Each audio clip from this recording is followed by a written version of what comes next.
Bueno, voy a hablar de estas cosas, indicaciones de aféresis terapéuticas, sobre todo según la guía SACPA, estudio de recambios plasmáticos terapéuticos en enfermedades neurológicas y autoinmunes que hemos hecho en el Grupo Español de Aféresis y una revisión de los últimos 6 años del Hospital Joan 23.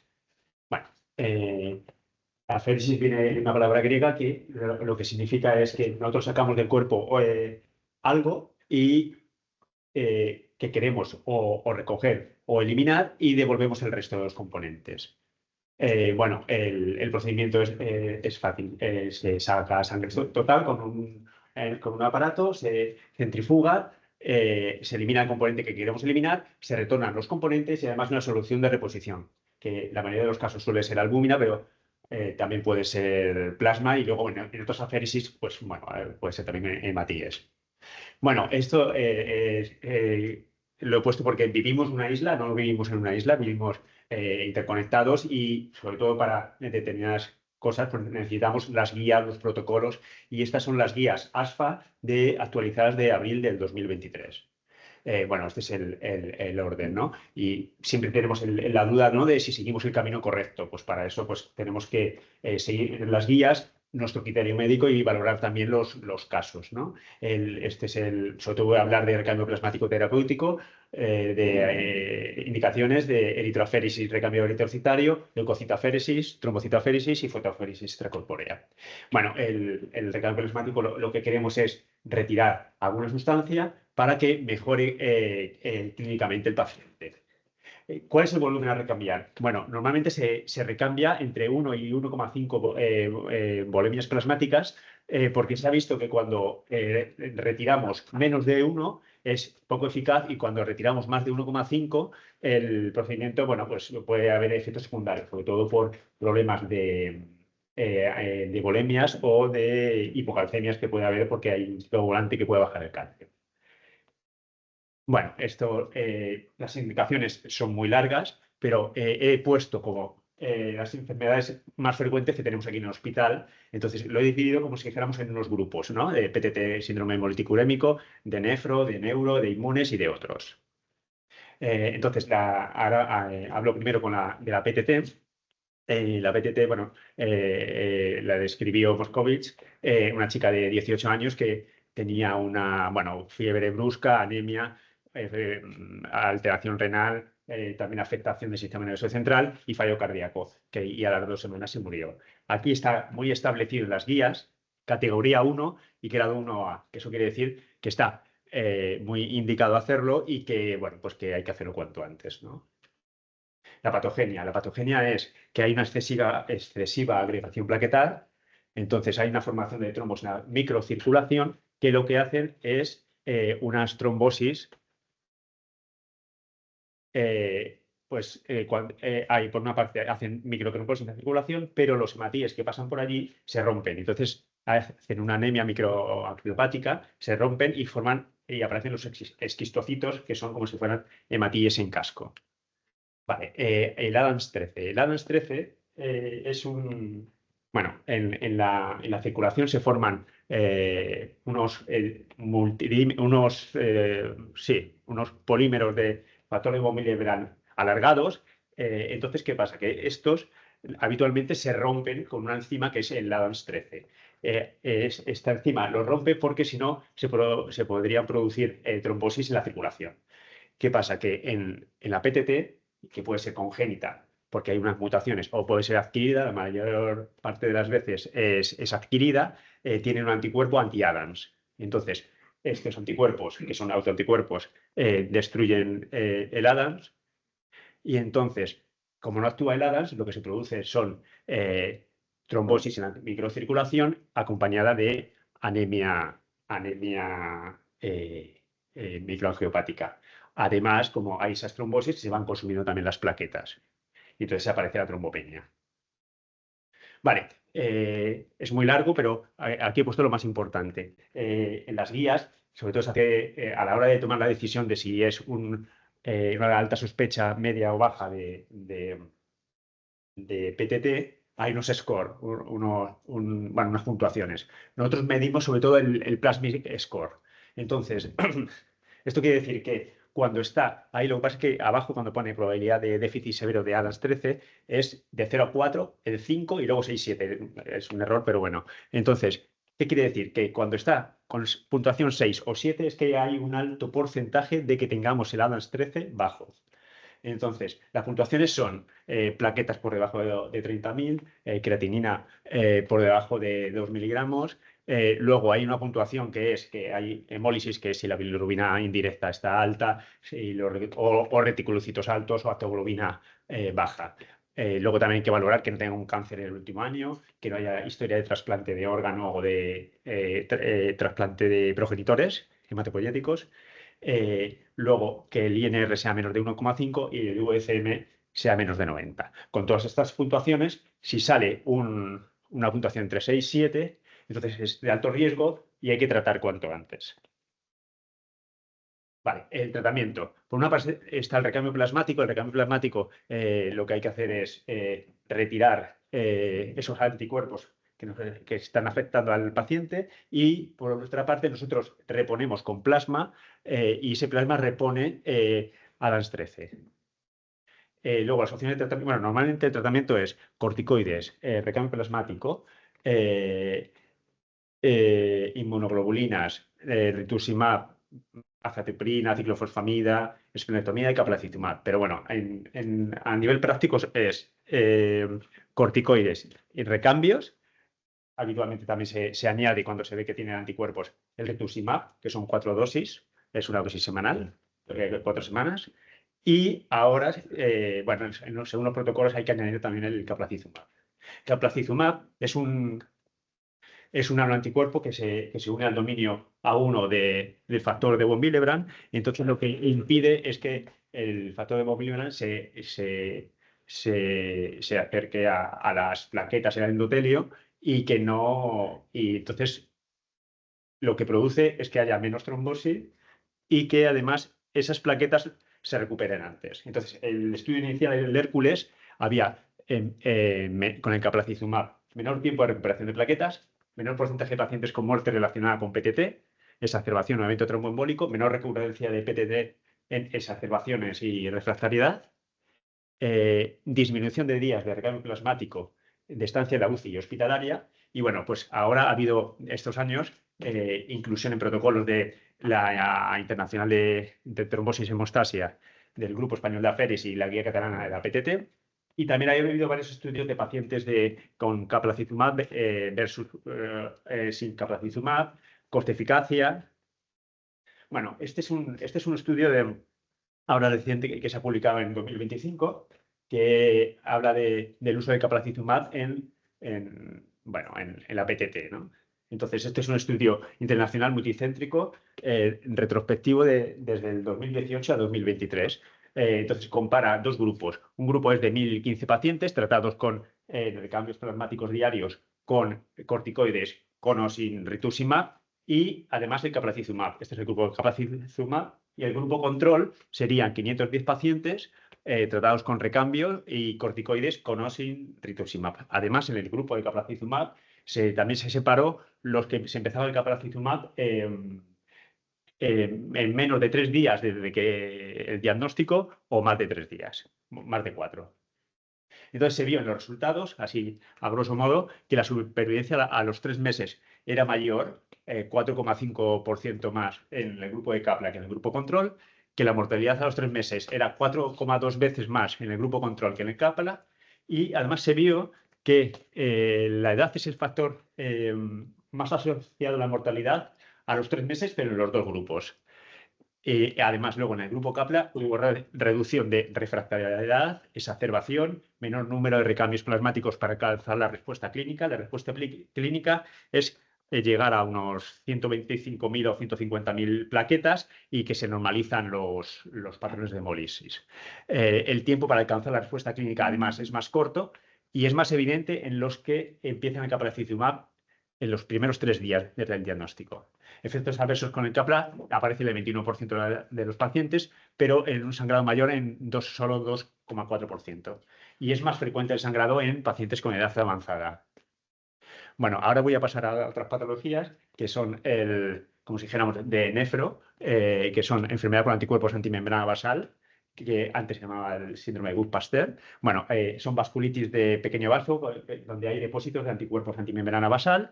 Puede haber afectación renal, que es glomulonefritis rápidamente progresiva. Y en pulmón podría haber hemorragia pulmonar, que aparece en el 25-60% de los pacientes. Aquí se ha demostrado que hay anticuerpos antimembrana basal contra el colágeno tipo 4, hay activación de complemento y daño tisular. Se han detectado nuevos antígenos, como la peroxidasina y la laminina. Bueno, el tratamiento son recambios plasmáticos, ciclofosfamida, corticoides. También se puede evaluar el rituximab. Y aquí lo importante es reducción de la concentración del anticuerpo antimembrana basal. ¿Qué pasa? Aquí sí que está claro, cuando hay hemorragia pulmonar, cuando pone con DA, sí que está claro categoría 1, 1C. Diálisis independiente también puede, o sea que solo hay a lo mejor hay afectación con renal 1, 1B, pero ya no está tan claro cuando es diálisis dependiente y además sin hemorragia pulmonar, que tiene 3, 2B. Bueno, esto es lógico porque si ya tiene afectación renal, a lo mejor ya la afectación renal es de más tiempo y es más difícil de recuperar, ¿no? Bueno, se retira. Ahora, aunque lo pongan todas las diapositivas y es rápido, pero en la mayoría se retira entre 1 y 1,5 volúmenes plasmáticos, se repone con albúmina y si hay hemorragia pulmonar se pone plasma. La frecuencia es diaria, aunque se puede cambiar la frecuencia según la evolución clínica. Bueno, estas son las indicaciones que ponen, ¿no? Hasta que sea indetectable. Luego, la vasculitis ANCA positiva, bueno, son vasculitis que afecta a vasos pequeños. Esto está implicado en los anticuerpos antineutrófilos y, bueno, pues que puede ser específico como la antimieloperoxidasa y la proteinasa 3. Hay distintas entidades, puede haber afectación renal, también puede haber afectación pulmonar con hemorragia pulmonar. Bueno, alta dosis de corticoides, ciclofosfamida, rituximab, recambios plasmáticos. También hay el avacopan, que es un inhibidor del receptor C5, y luego pues está también el micofenolato. Durante décadas se ha considerado tratamiento adyuvante apropiado. Lo que pasa es que ya últimamente no parece que esté tan claro. Está el estudio PEX-IVAS, que son 704 pacientes, que eran tratamiento con corticoides, ciclofosfamida, rituximab, y unos iban con recambio plasmático y otros sin recambio plasmático. Y se vio que en el subgrupo con creatinina de más de 5,7 o hemorragia pulmonar había datos discordantes respecto al recambio, no estaba muy claro, ¿eh? Y las guías reumatológicas consideran recambios en pacientes con alto riesgo en progresión a fase final. Bueno, lo mismo, se retira entre 1 y 1,5 volúmenes plasmáticos, se repone con albúmina y si hay hemorragia pulmonar se añade plasma. Habitualmente en estos casos, cuando hay una hemorragia, los recambios que habitualmente se hacen con albúmina, empezamos pues a lo mejor la mitad del recambio inicial con albúmina y se acaba con plasma para así aportar factores de coagulación. Aquí, en esta última guía, sí que ha bajado la indicación. Antes eran categoría 1 o categoría 2, ahora son categoría 3 y bueno, no está tan indicado, ¿no? Parece, pero bueno, en categoría 3 no quiere decir que no esté indicado, o sea, es categoría 1, 2, 3 y 4, el 4 está contraindicado, y categoría 1 y 2 hay más estudios que lo soportan y categoría 3 que a lo mejor no está tan... Pero bueno, en categoría 3 hemos hecho nuestros recambios porque hay que valorar también la situación del paciente y en conjunto, ¿no? Vale, ahora paso a un grupo que es de enfermedades neurológicas. Está la miastenia gravis. La miastenia gravis, sobre todo, es porque presenta anticuerpos antirreceptor de la acetilcolina en la unión neuromuscular. Entonces, también puede ser contra anticuerpo anti-MUS y el ERP4. Si existe timoma, en algunos casos se tiene que hacer timectomía en miastenia gravis generalizada y en menores de 50 años. Bueno, aquí hay tratamientos, sobre todo inmunosupresores con inmunoglobulinas, corticoides, pertebrina y también hay anticuerpos monoclonales. Se retira entre 1 y 1,5 y se repone con albúmina. Suele ser cada 48 horas. Aquí la categoría en el agudo sí que es 1B. A largo plazo, bueno, no está tan claro. Quizá va ganando más enteros los inmunosupresores. La polirradiculoneuropatía desmielinizante aguda o síndrome Guillain-Barré es una enfermedad aguda que es paralizante ascendente simétrica, inflamación de nervios periféricos y, bueno, pues puede ser una urgencia muy aguda, ¿no? Suele haber una antecedente de infección, otra estimulación inmune. Aquí lo que hay es una respuesta aberrante autoinmune. Entonces, hay varios orígenes, pero se postula que, por ejemplo, una causa puede ser infección por Campylobacter jejuni, un virus Zika. También ha podido haber asociación temporal con infección o vacuna del COVID. Y bueno, también se han visto autoanticuerpos contra gangliosidos GM1 y GD1A, que son los subtipos Aman y Miller-Fisher. El tratamiento son inmunoglobulinas y recambio. Aquí sí que se ha visto, bueno, en los pacientes neurológicos en general, pero en este caso en particular, pues hay mayor susceptibilidad a cambios en volumen intravascular en aféresis. ¿Qué quiere decir esto? Quiere decir que a lo mejor nos podemos encontrar que en otros pacientes a lo mejor baja la tensión y no pasa nada, se recuperan, pero ellos pueden hacer bajadas de tensión más importantes, hay que tenerlo en cuenta. Bueno, lo mismo, entre 1 y 1,5, reposición con albúmina, bueno, realmente es con albúmina, aunque en el alfa ponga esto, y luego suele ser cada 48 horas. Y aquí es categoría 1, grado 1. Aquí lo importante es reducción de la concentración del factor de mielinizante. Bueno, ahora voy a hablar de las enfermedades. Uy, esto como... ¿Te doy con el ratón o algo? Aquí. Está aquí. Vale, gracias.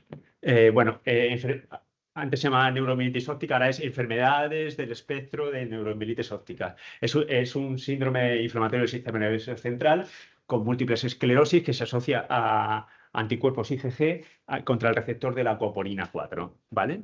Entonces tiene distintas afectaciones según dónde aparezca esto, ¿no? Pues puede ser neuritis óptica, mielitis transversa, a veces hacen unas afectaciones muy importantes. Y es el ACOP4, el receptor de acoporina, es el principal canal de agua en el astrocito en la barrera sangre-cerebro. Entonces, ¿qué pasa? Que esta unión del anticuerpo con el receptor, que aparece en el 70%, lo que produce es una citotoxicidad del astrocito dependiente del complemento. Entonces, se activa el complemento y produce una muerte de oligodendrocitos, pérdida de mielina y muerte neuronal. Entonces, en fase aguda, categoría 2, 1B, y mantenimiento no está tan claro. Entonces, en agudo, altas dosis de corticoides y recambios, inmunosupresión, pues azatioprina, ciclofosfamida, hay anticuerpos monoclonales. Tenemos algunos pacientes que los neurólogos ya le han puesto rituximab, o bueno, hay otros casos que están probando otros anticuerpos, ¿no? Se repone con albúmina, 1,5 y también diaria cada 48 horas. Normalmente el neurológico suele ser cada 48 horas. El grupo de estudios de neuromielitis óptica en 2018 dijo que el mejor predictor de remisión completa fue aféresis en primera línea de tratamiento. Bueno, esto no lo he dicho, pero en los recambios, pero sobre todo en los neurológicos, empiezan primero con tratamiento con inmunoglobulinas y si no funciona, entonces contactan con nosotros para hacer el recambio, ¿no?, plasmático, pero en algunos casos se puede hacer de inicio. Bueno, la arqueresis múltiple, bueno, es una enfermedad desmielinizante e inflamatoria crónica de origen autoinmune y también, pues depende de dónde afecte, pues hay una distinta clínica, ¿no? Suele hacerse cada 48 horas y en las crisis agudas o recaídas es categoría 2, grado 1A, y en la crónica no está tan claro, ¿no?, hacerlo. Ahora paso a otras categorías, por ejemplo, el síndrome antifosfolípido y también del grupo del lupus eritematoso sistémico. Bueno, el síndrome antifosfolípido es un estado de hipercoagulabilidad adquirido con episodios de trombosis venosa y o arterial y o complicaciones obstétricas en paciente con anticuerpo antifosfolípido, como anticoagulante lúpico, anticardiolipina y anti-beta-2 GP1. Vale, el síndrome antifosfolípido catastrófico lo que quiere decir es que es un cuadro agudo donde aparecen varias trombosis en distintos territorios en poco tiempo, ¿vale? En paciente que tiene anticuerpos antifosfolípidos. Y bueno, pues según la clínica puede aparecer insuficiencia cardíaca, distrés respiratorio agudo, embolia pulmonar, encefalopatía. Puede hacerse cada día o cada 48 horas. Aquí, en el síndrome antifosfolípido, se tiene que hacer con plasma. Puede hacerse con plasma solo o plasma junto con albúmina. Normalmente si se hace con albúmina, el plasma es al final. Y categoría 1, 2C. Y luego en lupus, en complicaciones severas, también se puede hacer. 2, en categoría 2, 2C. Bueno, ahora voy a hablar de la hipercolesterolemia, hipertrigliceridemia familiar.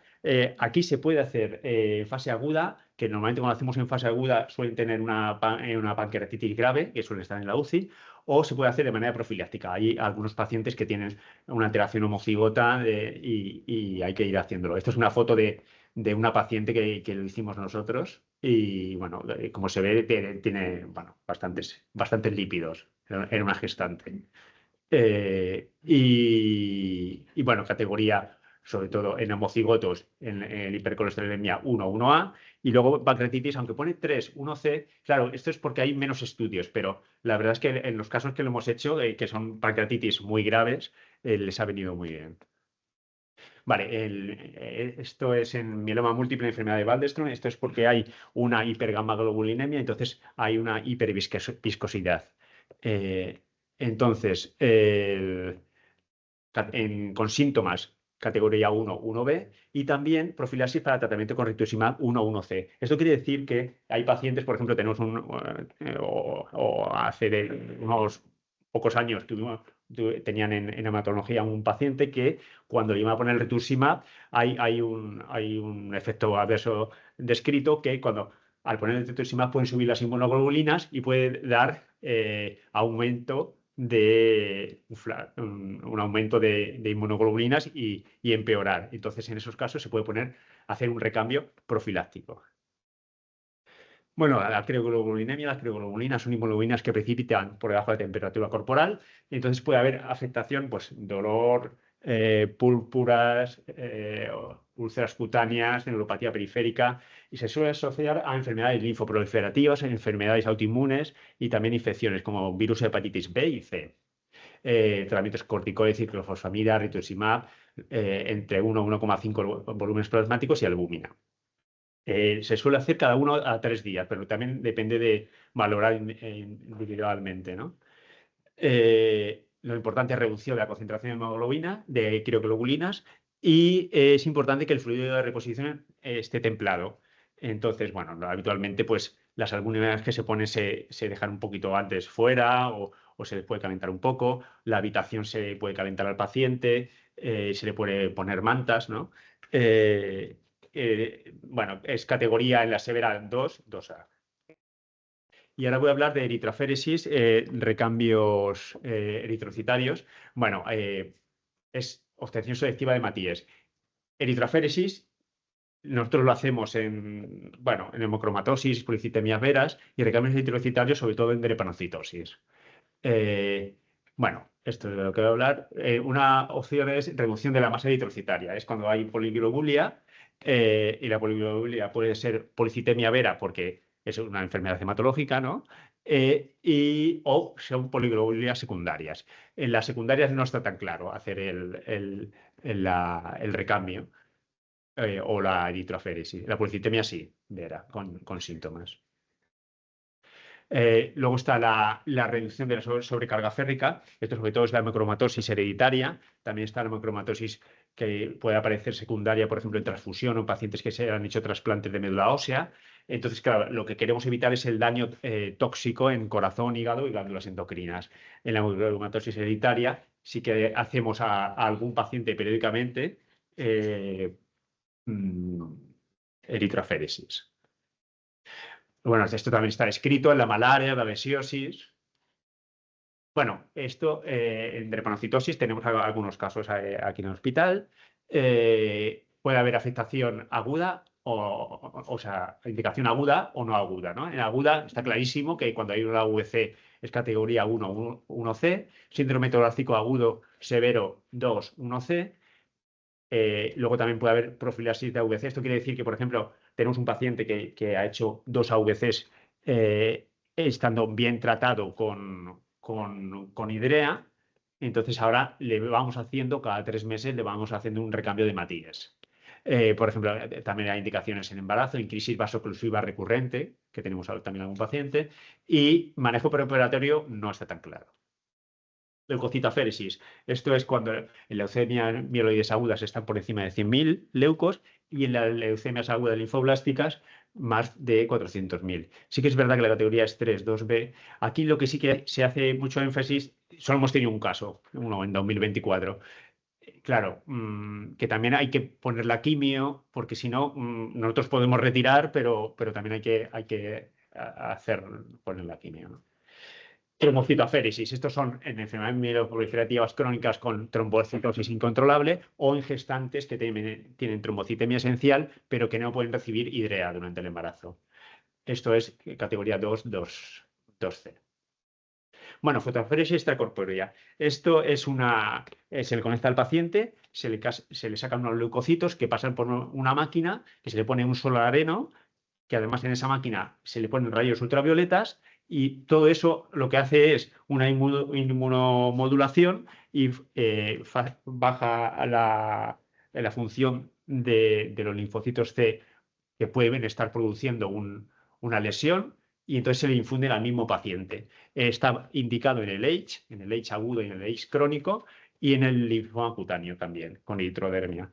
Nosotros hemos empezado ahora en 2025 una fotoaféresis en un paciente con H crónica. Eh, bueno, ahora voy a hablar, bueno, rápido, de un estudio que hemos hecho en el Grupo Español de Aféresis de recambio plasmático en enfermedades neurológicas y autoinmunes. Y mandamos un póster al Congreso Nacional de Hematología en el 2023 y está pendiente de publicar. El objetivo es analizar la seguridad y eficacia del recambio plasmático en enfermedades neurológicas y autoinmunes en la red hospitalaria española. Bueno, había una tabla de recogida de datos, analíticas pre y post, datos del proceso del recambio y datos del episodio. Se hizo el estudio en 12 hospitales, 378 pacientes, 2.341 recambios plasmáticos y 392 episodios. Bueno, voy a comentar sobre todo lo que está más en negrita porque si no, no.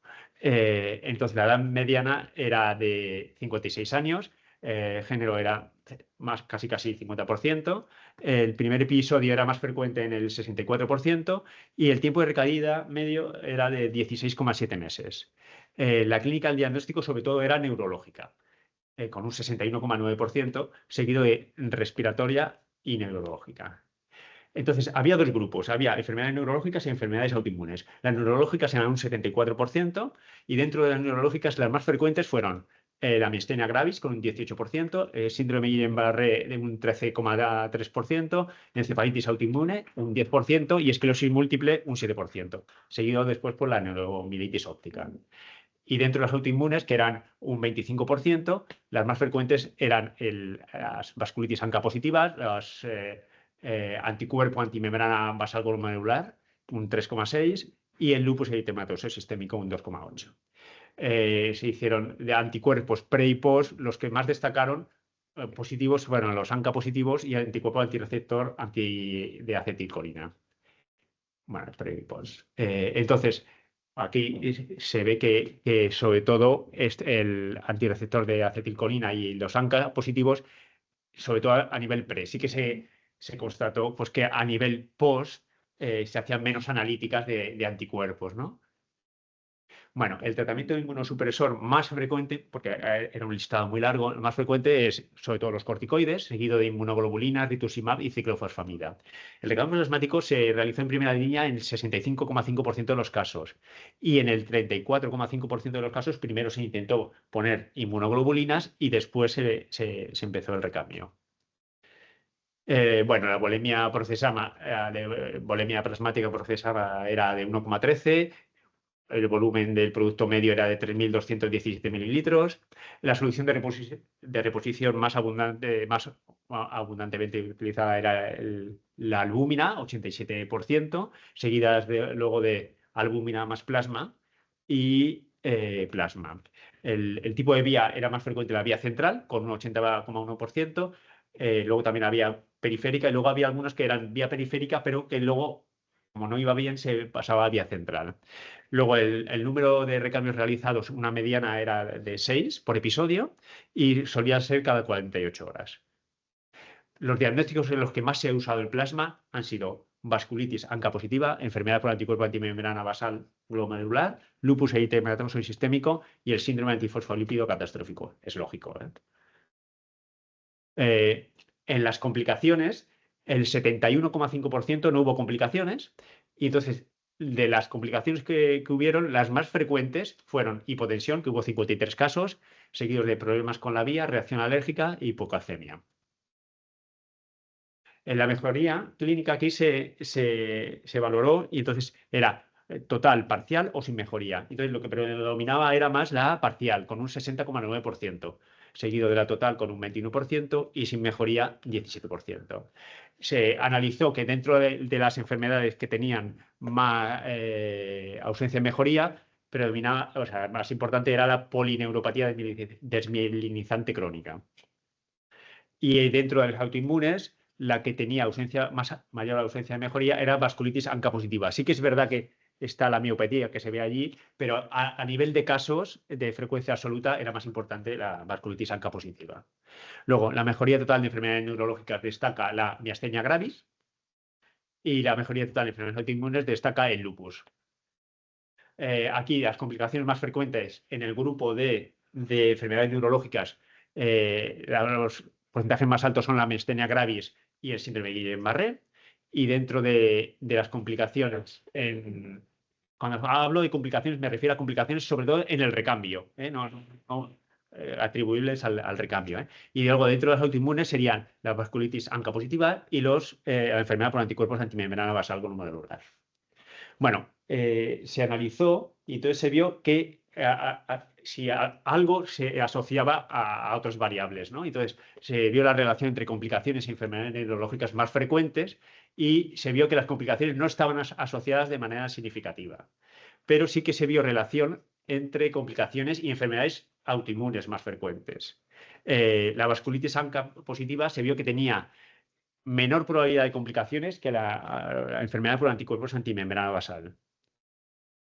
Luego también se vio asociación significativa entre la solución de reposición y las complicaciones. Aquí, como se puede ver en la tabla, donde está el plasma, la proporción de complicaciones es mayor, ¿no? Plasma y albúmina más plasma. También se vio que no había asociación significativa entre complicaciones y el tipo de vía utilizada. En la mejoría sí que se vio que los pacientes con miastenia gravis tenían 4 veces más probabilidades de mejoría parcial total que los del síndrome de Guillain-Barré. Como conclusión, los diagnósticos más prevalentes son miastenia gravis, síndrome de Guillain-Barré y vasculitis ANCA positiva. En un 64% se presentó como el primer episodio y las recaídas, donde había más recaídas, era la polineuropatía desmielinizante crónica. La clínica más frecuente fue la neurológica y los tratamientos más frecuentes corticoides seguidos de inmunoglobulinas y rituximab. El recambio se realizó en primera línea al 66,5%. Los marcadores de autoinmunidad sobre todo destacan el ANCA y antirreceptor de acetilcolina. La solución de reposición más utilizada, la albúmina. Y donde más se ha usado el plasma es en la vasculitis ANCA positiva. La pauta suelen ser 6 recambios plasmáticos cada 48 horas. Las complicaciones sin incidencia 71% y la más frecuente es hipotensión, problemas con vía, reacción alérgica y hipocalcemia.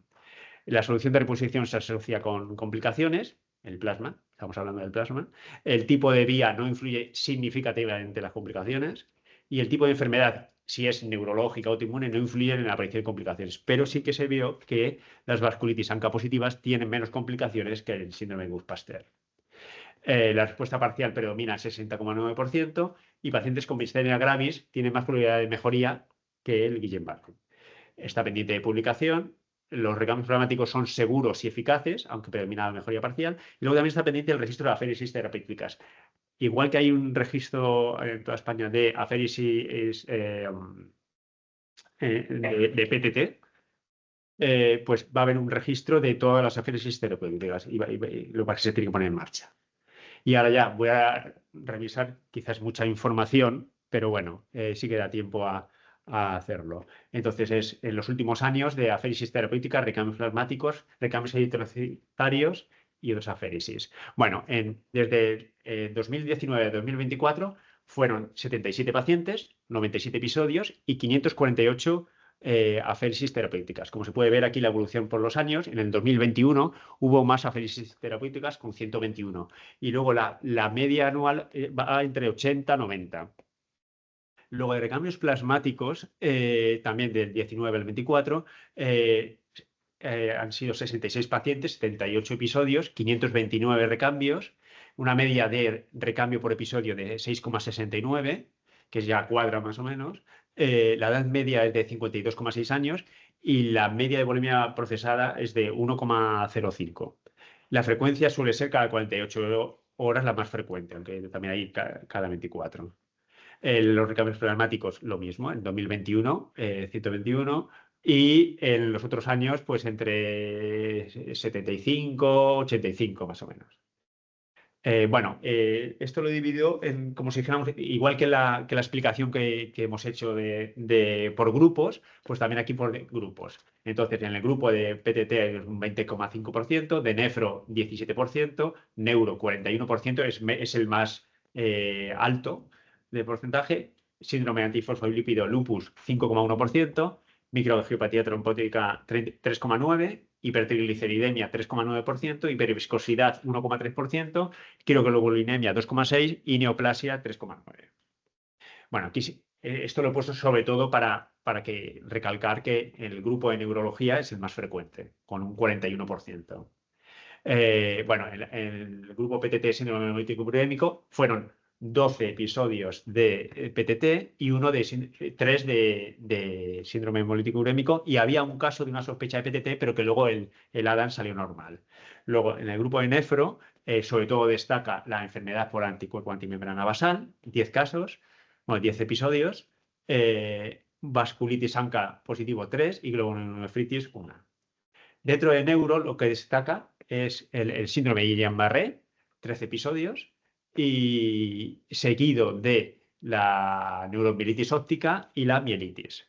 También está la miastenia gravis, pero que ya se hacen menos, la esclerosis múltiple y la neuropatía táxica crónica. Neuropatía táxica crónica, este es un paciente que le llevaban en el Hospital Clínic, contactaron con nosotros y entonces ahora nosotros le vamos haciendo periódicamente, porque es un paciente que, aparte de los inmunosupresores, necesita también, para controlar su clínica, recambios plasmáticos cada 4 o 6 semanas. Entonces lo vamos haciendo y cada 4 o 6 semanas le vamos haciendo el recambio. Síndrome antifosfolípido 3 y lupus 1. Y luego, estos son de otros grupos que es, por ejemplo, es microangiopatía trombótica, secundaria a hipertensión maligna, a neoplasia, a una microangiopatía post-trasplante de progenitores. Luego, hipertrigliceridemia, 2 casos, que era hipertrigliceridemia y pancreatitis grave, que estaban en la UCI, y luego otro caso que era una hipertrigliceridemia secundaria a N-asparraginasa en un paciente con leucemia aguda linfoblástica. Luego hiperviscosidad e hipergamaglobulinemia, crioglobulinemia, hemos tenido algunos casos, y neoplasia, pues neoplasia con metástasis hepáticas, y también englobado aquí pues un caso que era síndrome neurológico paraneoplásico. La solución de reposición es en un 51,2% albúmina, seguido de plasma y albúmina. El tipo de vía sí que es vía central, un 94,8%. Sí que es verdad que ahora la tendencia a las aféresis terapéuticas, y esto ya lo iréis oyendo, son sobre todo que cada vez se vaya haciendo más vías periféricas. Y dentro de las vías centrales, la más frecuente es la femoral. O también está la yugular, la subclavia y la fístula, en algunos casos. Aquí no he podido hacer un estudio más completo, pero las complicaciones más frecuentes, sobre todo destacan los problemas con la vía, hipotensión, hipocalcemia y reacción alérgica, que cuadran también, no sé si os acordáis, más o menos con el estudio de enfermedades neurológicas y autoinmunes. Esto, y rápido, de recambios de hematíes, hemos tenido 10 pacientes, 3 de ellos pediátricos, el 60% del sexo femenino, el 80% es con hemoglobina SS.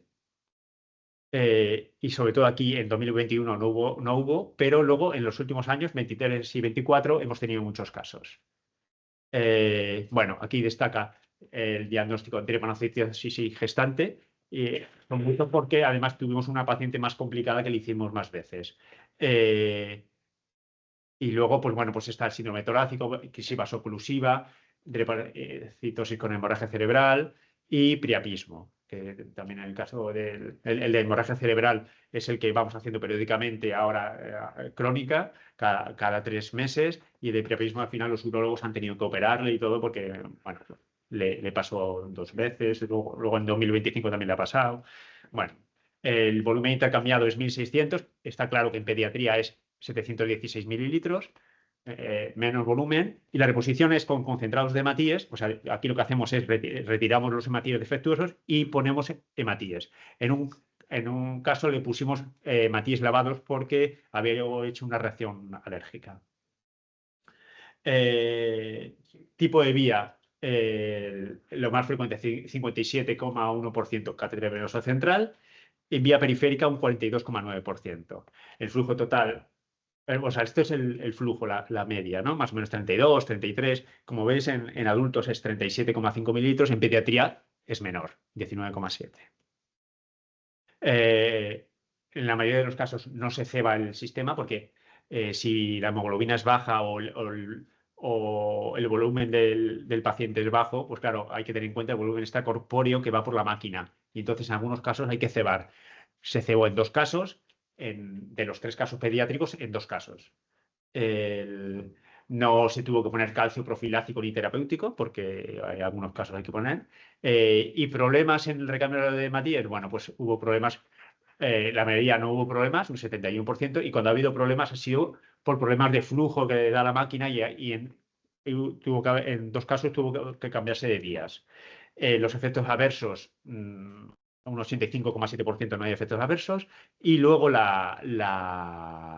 casos que ha habido han sido reacción alérgica con hipertensión, temblor, cefalea, fiebre, hipertensión arterial.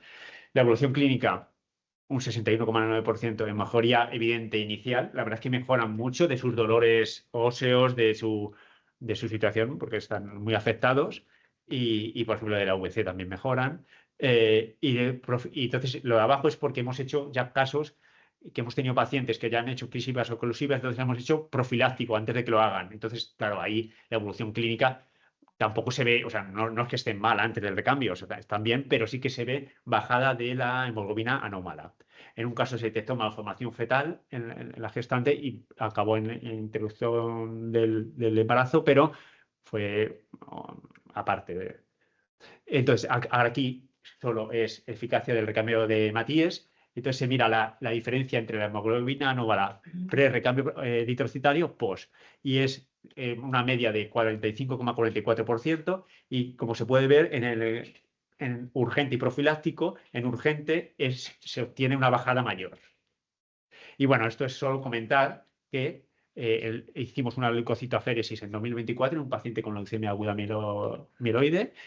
Luego, aquí no he incluido las aféresis de progenitores hematopoyéticos, porque esto ya, bueno, pues, o sea, se daría para otra sesión, pero normalmente suelen ser unos 30 pacientes al año. Entonces, le hacemos aféresis, luego, bueno, al mismo paciente, como se trasplante autólogo, se le infunde luego esa misma médula. Está la eritroaféresis terapéutica, que sobre todo lo hacemos nosotros en pacientes con hemocromatosis que suelen venir periódicamente al banco de sangre. Y en 2025 hemos iniciado la fotoféresis extracorpórea en este paciente que os he comentado de AIDS crónica. Los CAR, está pendiente de autorización administrativa, está un poco parado, pero bueno, ya veremos. Y ahora, bueno, a dar agradecimientos al personal del Universidad de Tarragona, pues que todos, médicos y enfermeras, pues tenemos que, bueno, somos muy importantes en las aféresis, y también los médicos especialistas del Hospital de la 23, que son con los que responsables de los pacientes, que tenemos que contactar con ellos o contactan ellos con nosotros, y es un trabajo multidisciplinar. Y muchas gracias. Y si tenéis alguna pregunta.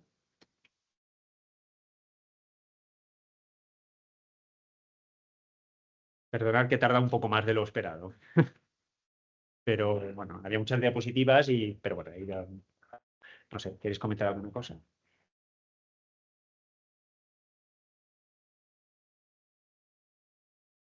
Felicitarte, me ha parecido súper interesante y la que has hecho es súper amplia.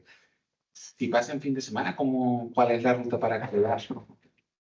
Bueno, si pasa en fin de semana, bueno, tenéis que contactar con el banco de sangre. Entonces, las enfermeras de banco de sangre contactan con el hematólogo de banco de sangre, que estamos de guardia siempre uno localizado, y entonces comentamos el paciente y os preguntaremos muchas cosas.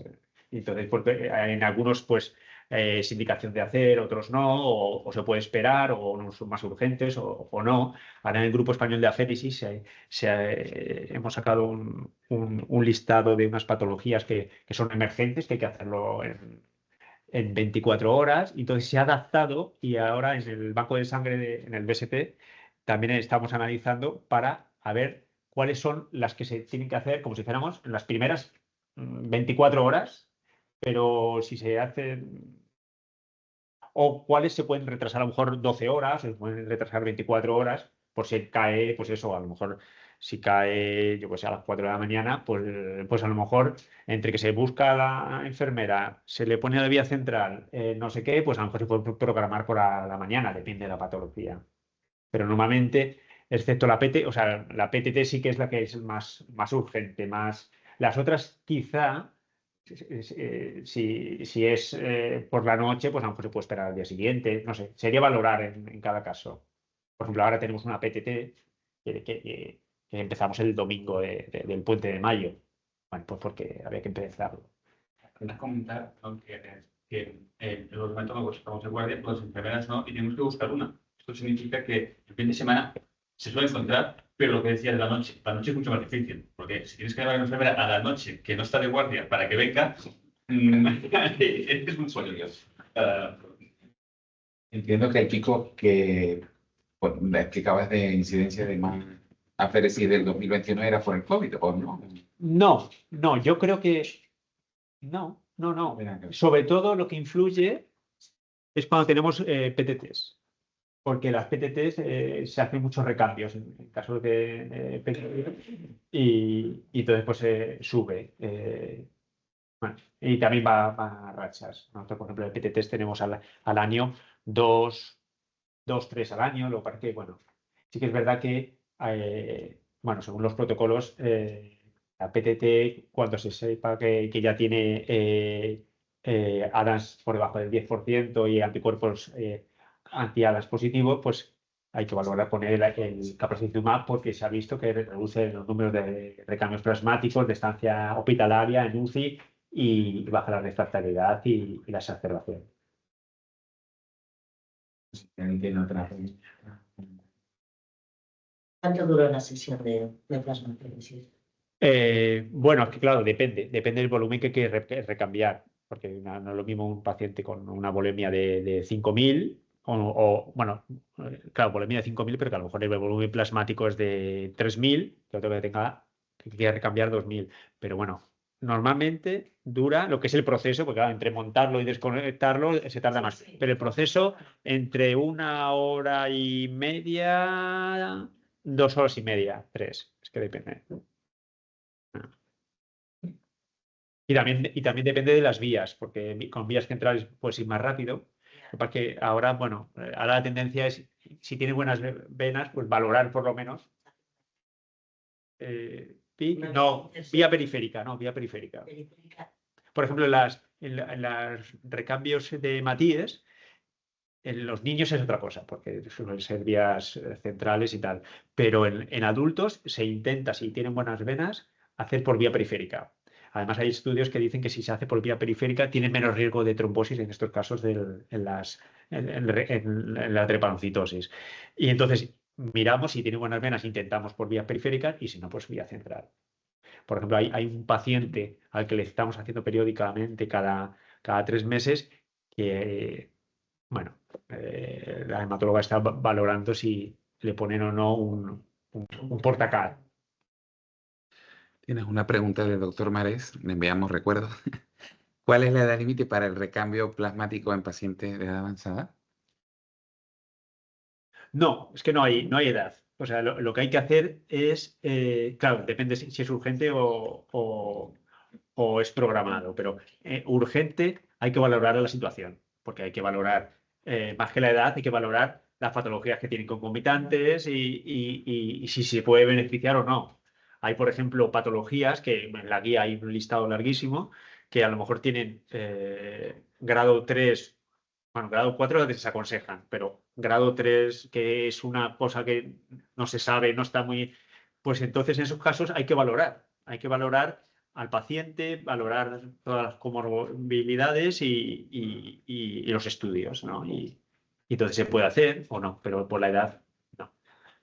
Pues, si no hay más. Gràcies, m'ha semblat molt interessant i bueno, hem vist altres aspectes que nosaltres habitualment no veiem, no? Que nosaltres ens quedem amb la PTT. Respecte a això, et volia fer un parell d'observacions. Una, que suposo que quan poses els recanvis a les microangiopaties, no PTT, són aquests casos en què ho comencem quan encara no tenim el diagnòstic, no tenim l'Adams i tal, però sabem que és una secundària, aleshores s'aturen els canvis, Sí, no? sí, por eso esas que ponían por neoplasia, por no sé qué es, porque a lo mejor, o por... Claro, esto es importante, ¿eh? Aunque ya lo sabéis, pero cuando hay una microangiopatia trombótica es muy importante lo del fondo de ojo, porque alguna vez nos ha pasado que no le han hecho el tal y luego era una secundaria hipertensión. Que habitualment són aquestes secundàries però que després ho atures i sobretot ara, des que tenim la determinació de l'Adams, que ens ho fan Sí, el mismo día o al día siguiente, ¿no? No, al dia. Aleshores, moltes vegades, entre el plàsmic score i l'Adams 13 que el temps ja, doncs ens indica molt si hem de començar o no. I després, respecte al cable, que és un tema complex, aquest és un fàrmac nou, molt útil i molt car. Aleshores, tampoc està exempt d'efectes secundaris i hem vist que hi ha alguna hemorràgia cerebral. Llavors, a nivell d'ICO es va valorar que els primers 5 que no posem el cable d'entrada. Ho posem depenent de la resposta als recanvis en els primers 5 dies de començar el tractament. Aquí l'hem posat en cas d'un pacient que no van bé, que neurològicament veiem que no responen o que les plaquetes no milloren. Hi ha tots uns ítems amb els quals comencem o no. O sigui, no ho comencem d'entrada. Això la UCI ho saben, que són els serveis més implicats i ara hem tingut una PTT que ha anat molt bé sense posar-li cable. S'haurà d'anar revisant si realment hi ha molts assajos o molts estudis com aquest que has presentat on realment hi ha una millora de la supervivència, doncs s'haurà de revalorar de començar d'entrada, però que sapigueu que d'entrada a casa nostra ho fem així. Sí, bueno, porque en la guía ICO lo tienen establecido, pero bueno, sí, la tendencia es a intentar ponerlo en cuanto se sepa que el ADAMS es bajo y que tiene anticuerpos, pues aparte de corticoides, rituximab y recambio, pues poner el caplacizumab porque se ha visto que mejora todo el pronóstico y acorta los tiempos. Realment, per al les respostes són espectaculars. Hem fet posat en un parell de casos, que no han anat bé d'entrada.